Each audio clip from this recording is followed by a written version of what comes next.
그래서 사실은 삼성의 그 미래는 이번 11월 인사에 거의 잔적으로 달렸다라고 표현해도 진짜 과언은 아니네요, 이번에는. 그렇죠. 이번 인사가 정말 저는 제일 궁금하고요. 이걸 또 시장에서 어떻게 분석할지가 굉장히 재밌을 것 같습니다. 그렇죠.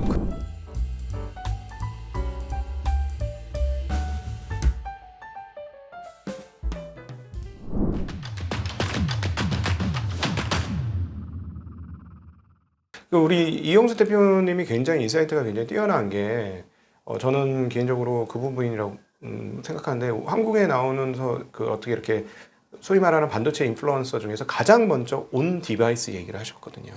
저는 처음에는 그래 언젠가는 되겠지라고 생각했는데 저 최근에 생각이 바뀌었어요.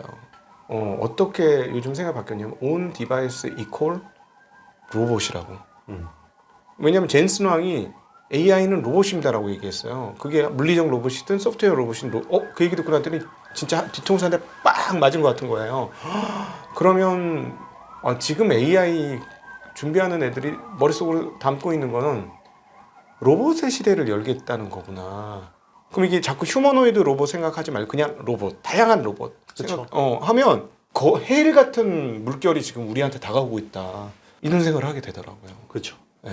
AI라는 게 언어 먼저 정복하는 거고요. 그래서 라지 랭귀지 모델이 되는 거고, 네. 그리고 라지 멀티 모달 모델이 되는 거거든요. 그럼 오감을 익혀요, AI가. 근데 오감을 익히려면 자기 바디가 있어야 되잖아요. 근데 AI가 바디가 없잖아요. 네. 그러면 제일 좋은 게 사람하고 제일 비슷한 바디를 가지는 휴머노이드 로봇이에요. 그럼 거기를 통해서 빅데이터를 끌어오는 거예요. 네. 그럼 그걸 기반으로 고도화하면 라지 액션 모델이 되는 거예요. LAM이 되는 거예요. 근데 그게 사실 모빌리티라고 보시면 됩니다. 네네네. 그러니까는 왜 갑자기 테슬라가 저렇게 H100, 200을 그냥 뭐 수만 대씩 갖다 꼽아놓고 하는 맞습니다. 게 그 맥락이에요. 그러니까 이게 이제 빅테크들 입장에서는 이게 어마무시한 거야. 여기서 이제 예를 들자면 나중에 뭐 중국에서 로봇을 만들어서 걷다가 마치 요즘 아이폰 모델처럼 중국에서 만들어서 자기네 소프트웨어를 담을지라도 디바이스는 어떻게 되든지 간에 자기네가 그 구성할 수 있는 두뇌 역할을 할 수 있는 AI를 구축을 해놔야 여기도 심고 저기도 심는데 진짜 그것도 승자 독식이 될 가능성도 상당히 높게 되더라고요. 그러니까 그걸 결국 저는 OS화 하려고 생각하는 것 같아요. 그러니까. 그러니까 미국의 AI 생성형 AI는 그러니까 그 빅테크들이 하는 건 결국 OS가 돼야지 이제 온라인이나 오프라인을 다 장악할 수 있거든요. 빅브라더처럼. 그거를 노리는 것 같아요. 그럼 중국은 뭐 싸게 전기차 만들고 로봇 만들면 거기에다가 소프트웨어나 OS는 우리 거 올리면 된다 이렇게 생각하겠죠. 그러니까요. 그러니까 사실 지금 물리적인 로봇 자체도 어마무시한 뭐 부가가치가 있긴 합니다만은 한 5년, 10년 이제 이걸 옛날 같으면 2, 30년 이렇게 얘기했을 것 같은데. 그렇죠. 요즘은 3년이면 될 것 같기도 하고. 그러니까 이거를 5년, 10년 있으면은 그런 게 오겠구나. 예를 들자면 로봇 청소기 자체가 완전히 달라지는 로봇 청소기. 그렇죠. 거의 뭐 로봇 청소에 있어서는 사람이 육박하는 뭐 그런 게 생길 수도 있겠구나. 그렇죠. 기술적으로는 제가 보기에는 크게 지금도 충분히 구현 가능한. 근데 이제 그거는 이제 싸게 만들어야 되니까 또 그렇죠. 이제 상용화는 좀 다른 이야기긴 하겠죠. 그래서 지금 우리 이영수 대표님이 우리에게 인사이트를 준 이제 온 디바이스 세상이 온다라는 게 저는 거기서 이제 이게 온 디바이스가 로봇화돼서 온다라는 걸로 이제 자꾸 전이되는 것 같고, 이제 요 시점에서 보면 이게 얼마나 큰 삼성전자, 하이닉스의 차이를 만들 건지가 이제 연결이 되는 거죠. 그렇죠. 지금 삼성전자는 그야말로 원자재를 만들던 회사고, 그렇죠. 하이닉스는 맞춤형 맞춤 기사로 전환을 했는데, 옛날에는 원자재 시장이, 그러니까 쉽게 얘기하면 일반 옷 시장이, 기성품 옷 시장이 이만했고 그 커스텀은 요만했는데 지금 금액적으로 역전이 되는 거예요. 사이즈는 역전이 맞습니다. 안 돼도. 와, 그러니까 이게 진짜 얼마나 대단한 변화냐. HBM이 이제 내년이 근데 이제 많은 사람들이 지금 무슨 생각을 하냐면은 얼마 전까지만 해도 25년은 그래야 정해졌는데 26년, 27년 가면은 옛날 뭐 IT 붐하고 버블 붕괴 온 것처럼 그렇게 붐 앤 버스트가 오지 않느냐. 그래서 한 26년쯤 되면 피크아웃 되고 난리 날 거 아니에요. 아직도 투자하는 사람들 지금 되게 그 피크아웃에 대한 두려움이 있거든요. 그렇죠. 어떻게 보십니까? 일단 그 시장에서는 한번 그렇게 반영할 수도 있을 것 같아요. 예. 근데 그때하고 지금하고 다른 거는 정부가 AI 혁명에서는 단순 그냥 후원자, 지원자가 아니라 플레이어거든요. 그러니까 심판이 아니에요. 감독이 아니고 예전에 월드와이드 웹이나 모바일 혁명에서는 정부는 그냥 잘할 수 있도록 그러니까 주체는 기업이었죠. 기업들이 잘할 수 있도록 뭐 해외에 뭐 연결할 거 연결해주고 뭐 규제가 불필요한 거 있으면 치워주고 이 정도 역할을 했죠. 근데 AI 혁명에서는 정부가 주요한 플레이어고요. 이거 안 하면 우리가 죽는다라는 인식이 있어요. 왜냐하면 AI는 당장 국방 기술하고 직결이 되죠. 그러겠죠. 예. 무기 시스템이 굉장히 좋아져요. AI가 올라가면. 지금 뭐 러시아, 우크라이나 전쟁이나 가자 전쟁에서 AI가 얼마나 큰 역할을 하는지. 지금 뭐 이스라엘이 압승하는 이유가 결국 AI잖아요. 예, 그런 것들도 중요하고요. 그리고 점점 더 AI가 경제 성장에서 미치는 영향이 커져요. 예. 그러니까 이게 그 나라가 AI의 수용도가 얼마나 높냐에 따라서 경제 성장률이 높은데 그게 지금 제일 연관성이 높은 나라가 미국이거든요. 미국은 이미 디지털 트랜스포메이션 어느 정도 돼 있고 이제 에너지 트랜스포메이션 해서 이게 더 이제 AI의 주도의 경제 성장을 하려고 하는 나라잖아요. 그러니까 지금 미국이 하려는 게 뭐 이제 다음 대통령이 누가 되든 간에 지금은 이제 예전처럼 막 돈을 막 많이 찍어서 뭔가 이게 유동성을 풀어서 이 산업을 키우는 것보다는 국채를 발행해서 그냥 이제 빅테크 쪽으로 졸졸졸 흘려주는 거죠. 네, 졸졸졸 흘려주면 예전에는 유동성을 키우면 이게 방향성을 정해줄 수는 없잖아요. 네. 돈이 어디로 흘러가게. 근데 국채 찍어서 이렇게 흘려주면 여기만 핀셋으로 지원이 되잖아요. 보조금이나 이런 걸 통해서. 그래서 저는 어느 정도는 미국 정부가 빅테크들의 EPS가 꺾이지 않게 저는 보조할 거라고 생각합니다. 네, 그래서 그런 피크아웃의 어떤 사이클이 우리가 생각하는 거하고 좀 더 틀어질 가능성이 있다고 봐요. 적어도 내년까지는. 네, 그러니까 예를 들자면 원자력 얘기를 지금 곳곳에 빅테크들이 하고 있는 게 사실상 나 컴퓨터 좀 성능 좋은 거 쓸 거야 한다고 발전을 얘기하는 건 좀 우스운 거잖아요. 사실 옛날의 관점으로 그쵸. 보면. 근데 제가 봤을 때 이 발전을 얘기한다는 거는 지금보다 AI를 더 크게 하겠다는 맞습니다. 네. 그 생각이 없으면 발전 얘기를 할 이유가 없을 것 같거든요. 그렇죠. 그러니까 전면적으로 AI를 쓰겠다. 그러니까 지금 전력 효율로는 불가능하고, 그러니까 뭐 신재생 에너지 때려 박아가지고 할 수 있는 나라인데 미국 같은 거 뭐 사막에다 때려 박으면 되니까. 근데 그것도 아니고 갑자기 원자력 얘기가 나온다는 건 우리가 상상하는 것보다 훨씬 더 AI를 많이 쓸 거라고 지금 생각을 하니까 그렇게 가는 거 아닌가. 그렇죠. 예. 굳이 그렇게 이렇게 많이 활용도가 안착이 되지 않을 거면 굳이 기존의 구리 기반의 어떤 통신 커뮤니케이션 기술을 광자로 바꿀 이유도 없죠. 일시적인 거면. 그냥 뭐 이거 일시적인 거니까 그냥 쓰다가 나중에 자연스럽게 그냥 하면 되는 건데 네. 지금은 실리콘 포토닉스라고 해서 기존에는 모든 게 통신이 구리 기반으로 되잖아요. 아, 예, 예. 반도체하고 반도체 그리고 서버 간의 서버, 데이터 센터 간의 통신의 모든 게 구리선을 통해서 통하는데 이게 너무 속도가 늦단 말이에요. 왜냐면 AI 반도체 성능이 너무 좋으니까 그렇죠. 여기서 연산해 주는 것만큼 얘가 못 보내주면 여기서 병목이 생기잖아요. 그러겠죠. 그러니까 이거를 광자 기반으로 바꾸는 거죠. 우리 예전에 인터넷선 깔릴 때 처음에 뭐 VDSL 뭐 이러면서 처음에는 동쪽 케이블 깔렸다가 나중에 파이버 투 더 홈 해가지고 집으로 광 케이블이 들어왔잖아요. 네. 똑같아요. 지금 서버가 이제 광 케이블이 들어오는 거고 이제는 반도체 패키징에 광 케이블이 들어오는 겁니다. 그게 요즘에 이야기하는 CPO라는 컨셉이거든요. 네. TSMC가 코버스에다가 CPO 그러니까 그 COUP라는 그 기술이 실리콘 포토닉스라는 기술인데 네. 그거를 어드밴스드 패키징 지금 코버스에다가 올리겠다는 거. 근데 지금 코버스는 모든 게 구리 기반의 커뮤니케이션이잖아요. 네네네. 그거를 광자 기반으로 하겠다는 거예요. 근데 광으로 하면 이게 겁나게 비싸져요.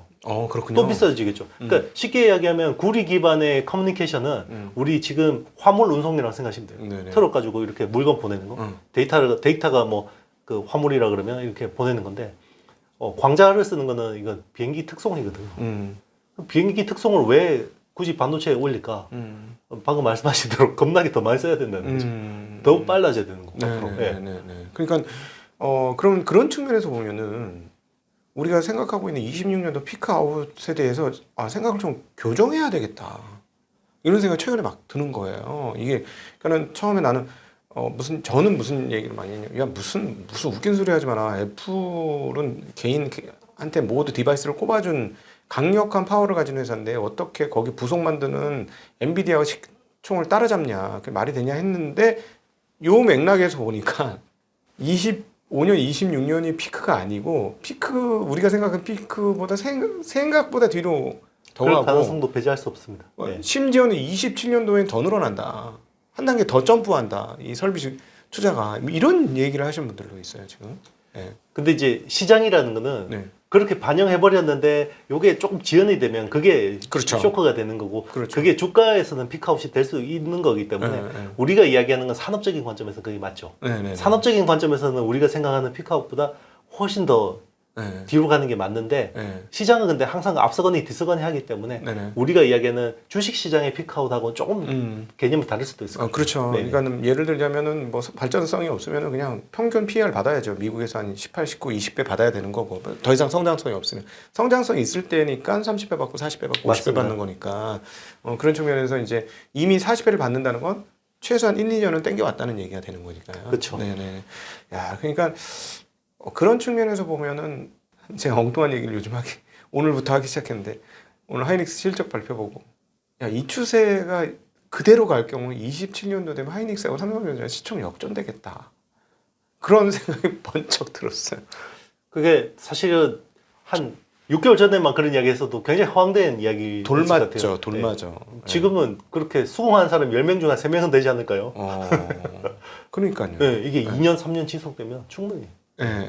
그러니까 갑자기 하이닉스가 이제 시총 1위 기업으로 진짜 20 몇 년 만에 처음으로 우리 있잖아요. 그 코스피 업종 상위 뭐 2, 30 종목 이렇게 그 몇십 년간 흐름 보면 이렇게 그래프로 이렇게 왔다 갔다 시총 하면서 순위 바뀌는 거 보면 다른 나라들은 계속 왔다 갔다 하는데 한국은 삼성전자가 한 번도 안 바뀌고 밑에 건 다 바뀌어. 그렇죠. 막 이렇게 해서 막 바뀌거든요. 그런 거 이제 동영상으로도 있는데 보면 되게 재미나는데 그게 야 바뀔 수도 있겠구나 잘못하면. 저는 만약에 그럴 그 상상을 해보자면 HBM에 대해서 경쟁력이 유지되고 네. 지금처럼 네. 온 디바이스 AI에 또 커스텀 메모리가 필요해지잖아요. 그렇죠. 그거를 하이닉스가 다시 헤게모니를 잡았을 경우에는 가능하다고. 네. 근데 이미 이제 이렇게 되면은 올해 연말 기준으로 삼성전자 엔지니어보다도 하이닉스 엔지니어들이 월급이 더 많겠어요. 그렇겠죠. 그렇죠. 지금 뭐 이런 이익을 하반기에 뽑아낸다 그러면 제가 보기에는 하반기에 그래도 15조는 제가 보기에는 뽑아낼 것 같거든요. 충분하죠. 네. 순이익 기준으로 15조가 네. 될 것 같은데요. 그렇죠. 넘을 것 같은데요. 하반기만. 예. 네. 그러면 보너스 잔치가 있을 거고 삼성은 지금 허리띠를 졸라매야 되는 상황이기 때문에 그렇지. 그러면 이제 이거 정말 직원들 사기 문제가 되게 심각할 것 같아요. 삼성은. 모르긴 몰라도 그러면 삼성전자에서 하이닉스로 가겠다는 친구들이 굉장히 많아질 것 같은데 그러면 이제 하이닉스는 골라서 뽑을게 이럴 것 같고 약간 어린 연차에 엔지니어들은 충분히 가능할 것 같습니다. 그렇죠. 예. 그런 사태 또는 그런 상황이 벌어질 가능성도 있는 상황이다. 네. 그나마 그래도 모두에 말씀드렸던 것처럼 이게 이제 한국 기업들 간에 이루어져서 진짜 다행이다. 진짜 다행이다. 와 진짜 끔찍할 뻔했다 이번 거 진짜. 아니 이제 1년 반 전만에 상상도 할 수 없는 일이 1년 반 만에 지금 세상이 뒤집어진 거예요.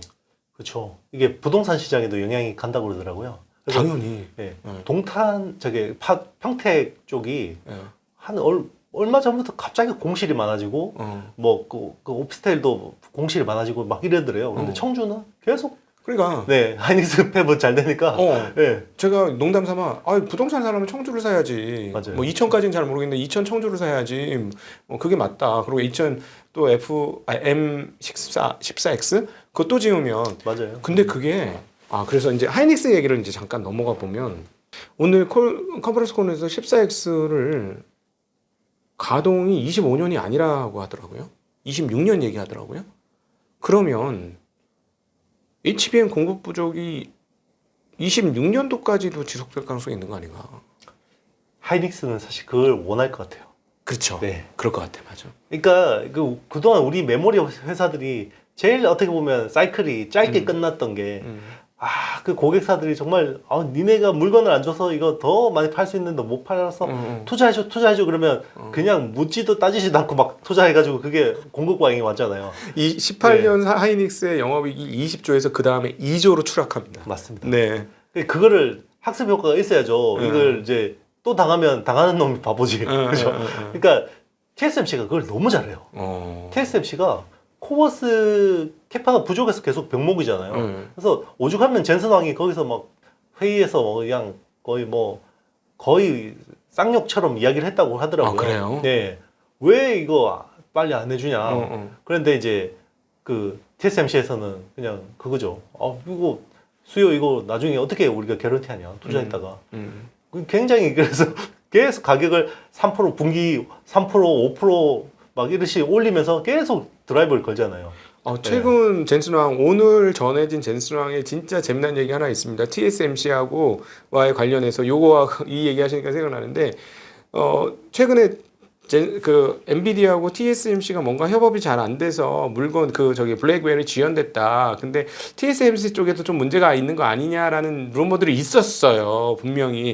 근데 젠슨왕이 뭐라고 얘기했냐면 우리 설계 잘못이었고 우리 설계 오롯이 엔비디아의 문제였고 이것들이 이제 해결됐기 때문에 앞으로 늘어날 것 같고 TSMC의 기술자들과 이걸 협의해서 잘 하게 되었고 TSMC가 정말로 선진적인 기술로 이걸 잘 해줘가지고 우리는 이제 잘 되게 됐다. 그리고 그 소문은 100% 가짜 뉴스다. 완벽하게 바짝 엎드린 거죠. 바짝 엎드렸어요. 그 컴퓨텍스 행사 올해 그때 5월인가 그때 이제 대만 가가지고 막 그때 젠슨 왕이 막 그 미모 여성분 드레스에다 사인해주고 막 그럴 때 그때 이제 TSMC하고 회의를 했다라는 거 아니에요. 그러니까 우리 애플처럼 우리도 전용 팹 좀 해줘 그랬더니 단칼에 거절하고 그리고 이제 거기서 씩씩거리면서 헤어졌대요. 그리고 그날 저녁에 대만 언론에 젠슨 왕이 흔쾌히 우리 파운드리 가격 인상에 동의했다.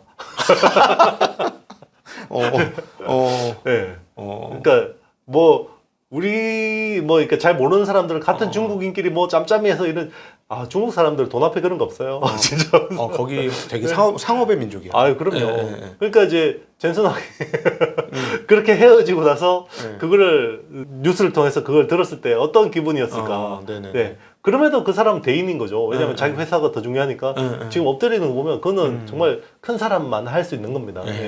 그럼요. 엔비디아는 다른 빅테크 또는 실리콘밸리 회사에 비해서 가장 낮은 이직률을 기록하고 있는 그게 여기에 엔비디아를 만든 거 아닌가. 맞습니다. 기업 문화가 정말 독특한 게 동서양이 크로스가 잘 되면서 그 문화를 잘 정착시켜서 측면에서 지금의 엔비디아가 나온 거 아닌가. 그래서 다른 업체들이 지금 이렇게 엔비디아하고의 경쟁에서 되게 허덕거리고 있는 거 아닌가. 그리고 그렇죠. 쭉쭉 치고 나가는 것도 그 이유인 것 같고. 그래서 잠깐 엔비디아 얘기를 해보면 어떻게 보십니까? 엔비디아가 사실은 지금은 부품 만들어주는 회사인데 얘네가 이제 자꾸 의학 신약 개발 쪽에서도 팔을 뻗고 로봇 회사 관련된 회사도 인수하려고 하고 해서 단순히 그 부품 공급사가 아니라 어떤 완성체를 만드는 완성품 회사로의 어떤 변이? 진화? 이런 게 혹시나 어떻게 생각하십니까? 가능하다고 보십니까? 젠슨 왕이 그리는 그림에 대해서 정확하게 알 수는 없겠지만 제가 보는 관점은 그거예요. 결국은 데이터라고 봅니다. 그러니까 이 종으로 횡으로 확장하는 것들을 보면 이제 기존의 소프트웨어를 보면 쿠다라는 플랫폼이 원래 AI 혁명 이전에 180만 명의 엔지니어들이 활동을 했었는데 지금 550만 명까지 늘었거든요. 그리고 예전에는 단순 게이밍이나 이런 쪽인데 지금은 자율주행차 로봇, AI 모든 엔지니어들 어설픈 사람이 없죠. 대부분 좋은 굉장히 우수한 사람들이 이쪽에 와서 계속해서 소스 코드를 쌓아주고 있고요. 이게 데이터죠. 그리고 예전에는 시뮬레이션 하려면 멀쩡한 자동차 박치기 해보고 공장 세워서 2년 동안 돌려보고 했는데 이제는 디지털 트윈이라는 가상세계에서 다 여기서 시뮬레이션 해보는 거예요. 거기서 하면 데이터가 결국 옴니버스에 남죠. 그러면 엔비디아 쪽으로 가는 거죠. 그리고 반도체에서 이제는 서버 렉으로 가고 이제는 리퀴드 쿨링까지 제공해서 이제 데이터 센터까지 완전히 그냥 턴키로 해줄 수 있는 수준까지 가는 거죠. 그렇죠. 자꾸 지금 액침 냉각 얘기가 나오는 걸 그걸 마치 자기네가 해줄 것 같아서 좀 이상하다 했는데 그거 진짜 자기네가 해주는 거예요. 그렇죠. 그러면 거기서 나오는 또 고객에 대한 데이터 센터에 대한 데이터.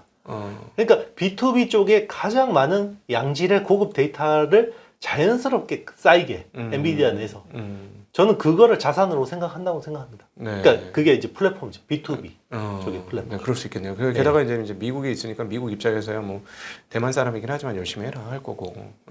근데 저는 미국이 확실히 참 다민족 국가라는 게 이렇게 다 대만계가 하는데도 불구하고 이제 미국에 있으니까 그냥 가는 거예요.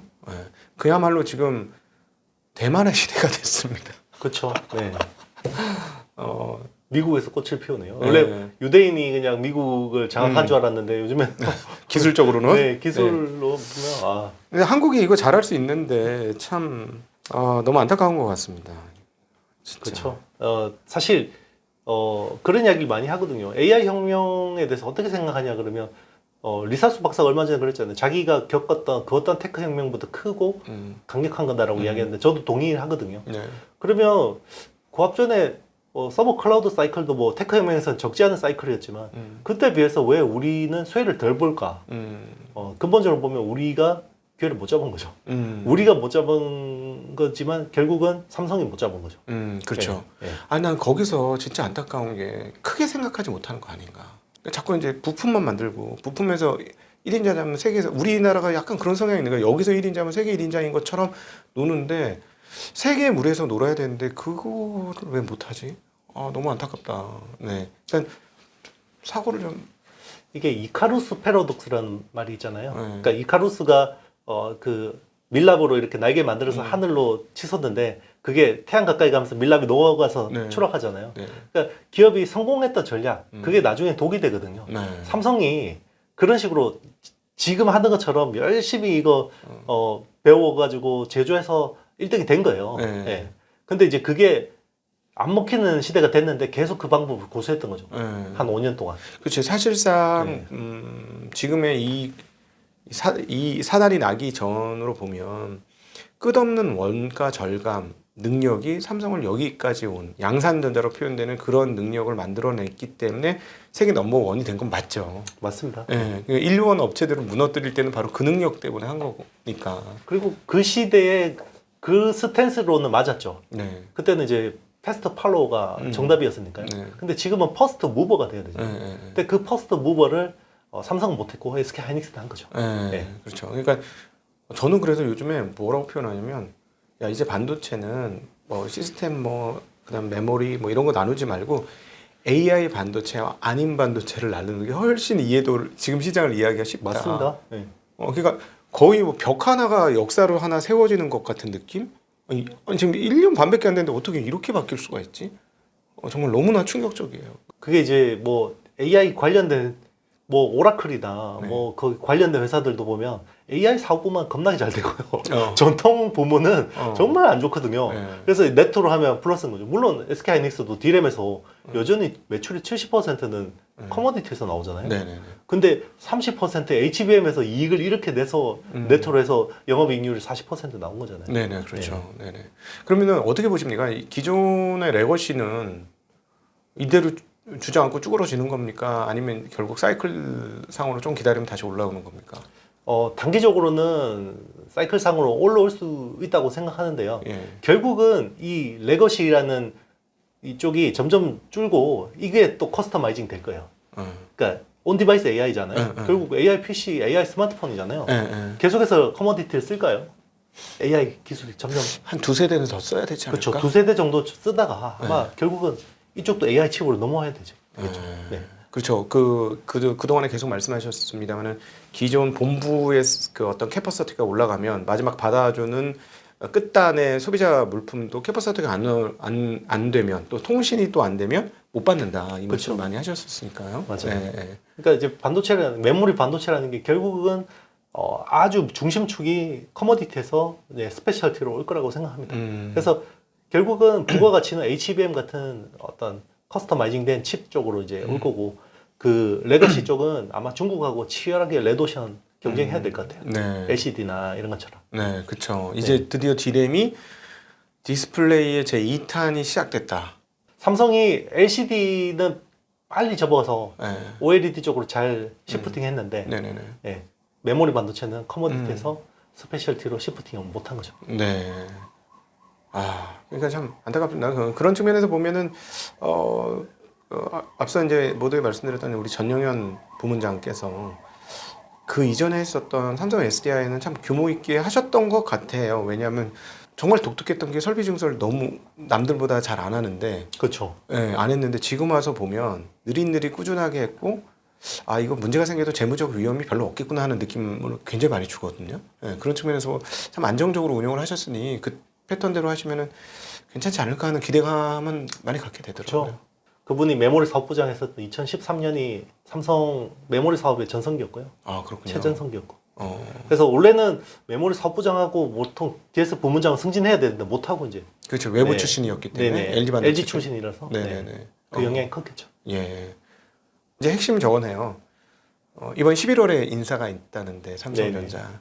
보통 지금쯤이면 대부분 다 알고 계실 거예요. 보통 그 한 9월, 10월쯤 되면 다 세팅이 되거든요. 그래서 대충 알 겁니다. 본인들은. 그래요? 네. 그러면 이번 11월 인사를 보면서 전영현 부문장의 인사냐 아니냐 네. 그걸 보면 1년 안에 그래도 희망을 가질 수 있겠구나 아니구나의 맞아요. 일부가 보이겠네요. 이번 인사가 정말 저는 제일 궁금하고요. 이걸 또 시장에서 어떻게 분석할지가 굉장히 재밌을 것 같습니다. 그렇죠. 그게 핵심이네요. 네. 맞아요. 네. 여기서 뭐 더 이상 자세한 얘기는 저희가 감히 드릴 수 없는 내용이니까 그것까지 뭐 우리가 옆에서 들은 얘기는 저희가 조금 이따 저희끼리만 하도록 하고 밥 먹으면서.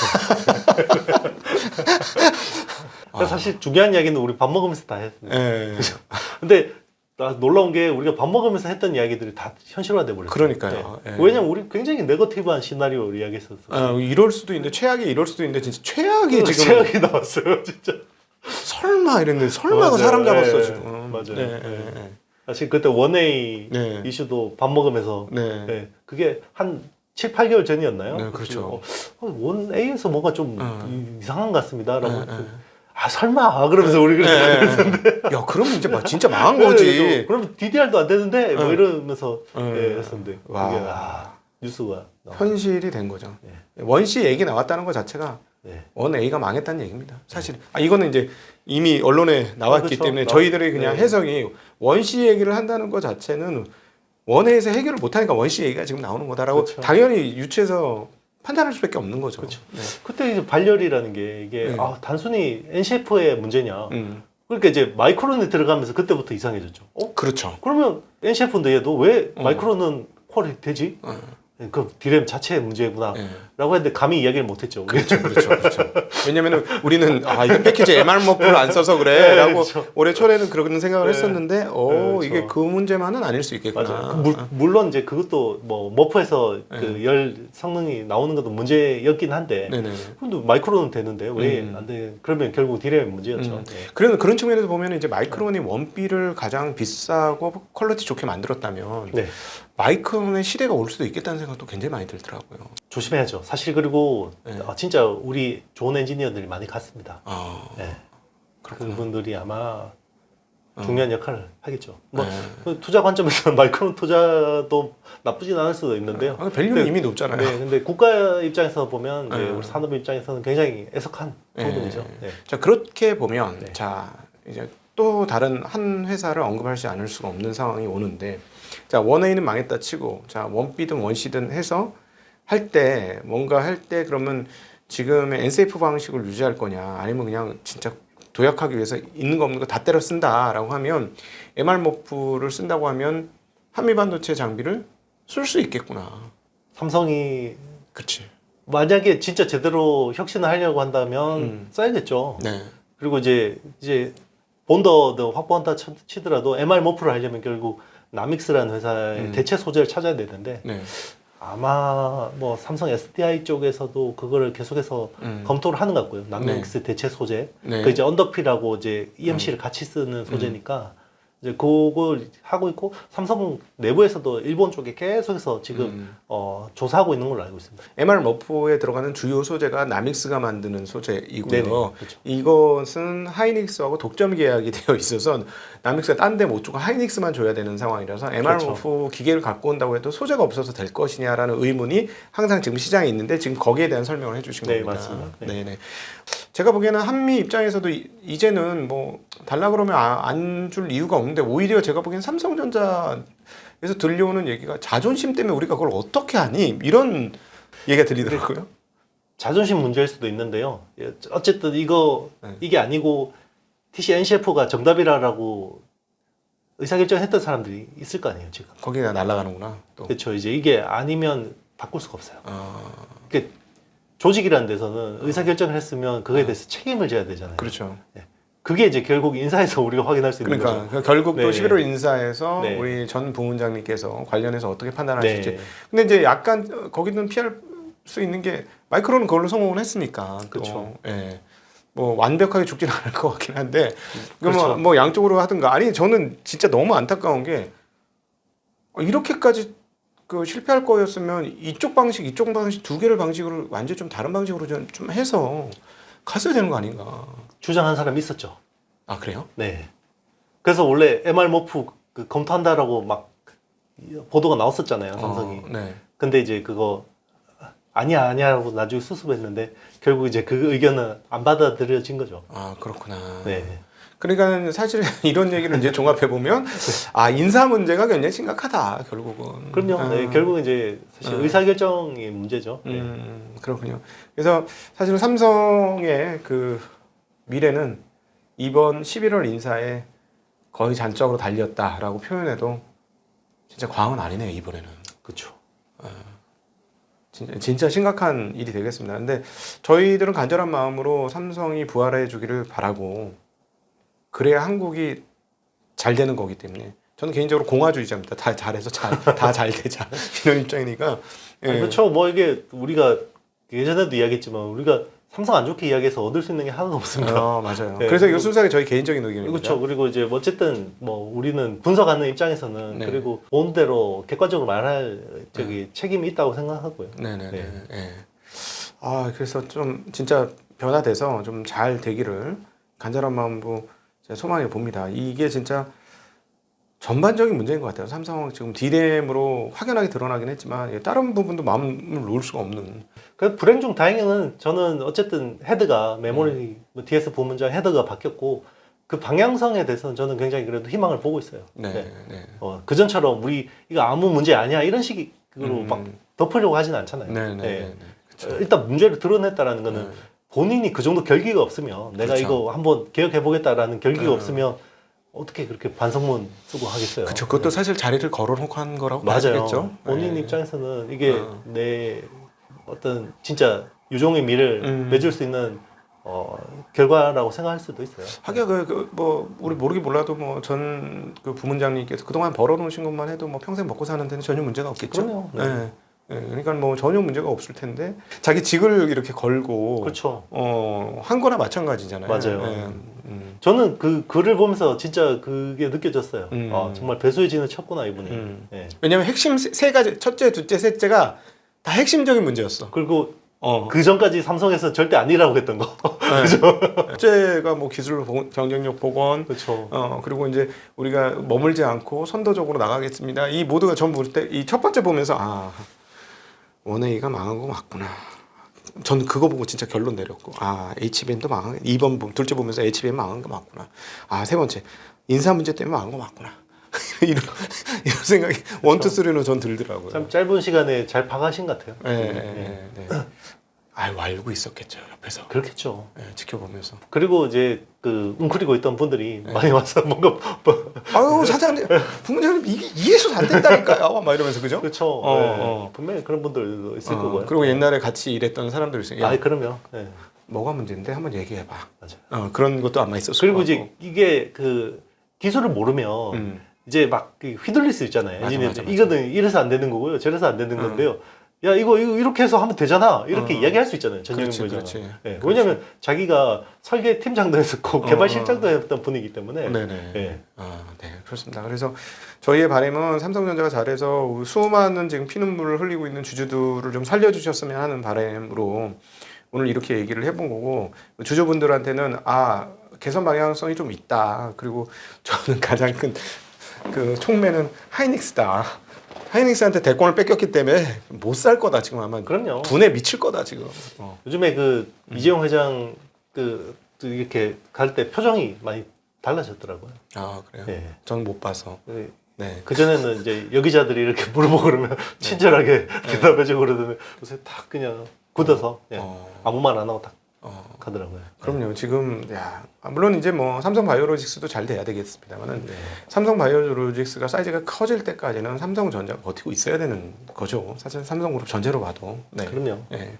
특히나 지금은 굉장히 중요한 분기점이고 AI 혁명이 한가운데 있는 상황이에요. 여기서 뭔가 회복하지 못하면 이번 혁명이라는 사이클을 놓치게 되면 이거를 나중에 어떻게 따라잡을까 이런 생각도 들어요. 네. 그렇죠. 네. 네. 그렇죠. 그리고 사실상 산업계, 물리적 산업계에서 50% 이상의 마진율을 기록할 수 있는 몇 안 되는 영역이 바로 이 반도체고. 그렇죠. 그럼 이게 뭐 사실상 그런 영역이 몇 군데 있긴 하지만 예를 들자면 사람들의 선호를 움직이는 소프트웨어 쪽과 그 다음에 제약 쪽과 그리고 이쪽 산업 쪽은 반도체 쪽. 저는 제 머릿속에는 50% 이상의 마진을 할 수 있는 건 이런 정도 생각나거든요. 진짜 이건 노다진 거지. 세상이 노다진 건데. TSMC가 이번에 자기들이 목표로 하는 매출 총 이익률이 75%라고 얘기했지 않습니까? 제조반에서 원래 야. 그거를 삼성이 네. 원래 그렇게 했어야죠. 원래 네. 진짜 잘 나갈 때 삼성이었다 그러면 TSMC가 하던 그 스탠스를 삼성이 하고 있어야죠. 원래. 네. 마지막으로 파운드리 LSI 하고 싶으신 얘기. 네, 일단 뭐 잘 수습해야죠. 이제 일단 제가 보기에는 일단 지금 뭐 기존에 있는 라인도 뭐 레거시 쪽에 뭐 그 라인을 셧다운했다 그러면 이제 그러려 보니 하는데요. 7나노 이하의 30% 정도 비중을 껐다라는 거는 뭔가 아주 중요한 계기가 없으면 이 의사 결정이 확 틀어질 가능성이 낮아요. 그래서 전영현 부회장 체제에서는 저쪽에는 별로 이제 힘을 주기가 쉽지 않겠다라는 생각이 좀 들어요. 예. 그리고 이제 파운드리 쪽의 인력들을 또 메모리 쪽으로 다 이렇게 전지 배치시켰거든요. 네네네. 그러니까 사실 결론적으로 지금 와서 보면 파운드리 심중기에 잘 안 들어간 거네. 저 이제 TSMC하고 뭐 이제 경쟁해서 뭘 한번 따라잡아 보겠다 이런 거는 이제는 제가 보기에는 안 할 것 같아요. 아주 나중 이제 가능할 수도 있는 거고 일단은 지금 그래서 이번 인사는 메모리 쪽만 잘 보시면 됩니다. 특히 메모리의 D램 쪽만 잘 보시면 될 것 같습니다. 네. 알겠습니다. 오늘 다시 한번 강조드리고 싶은 건 이거는 그냥 저희들의 개인적인 사담을 옆에서 엿들으셨다 이렇게. 그렇죠. 네. 그래서 팩트 가지고 이야기하기 힘듭니다. 이 내용은. 그렇죠. 네.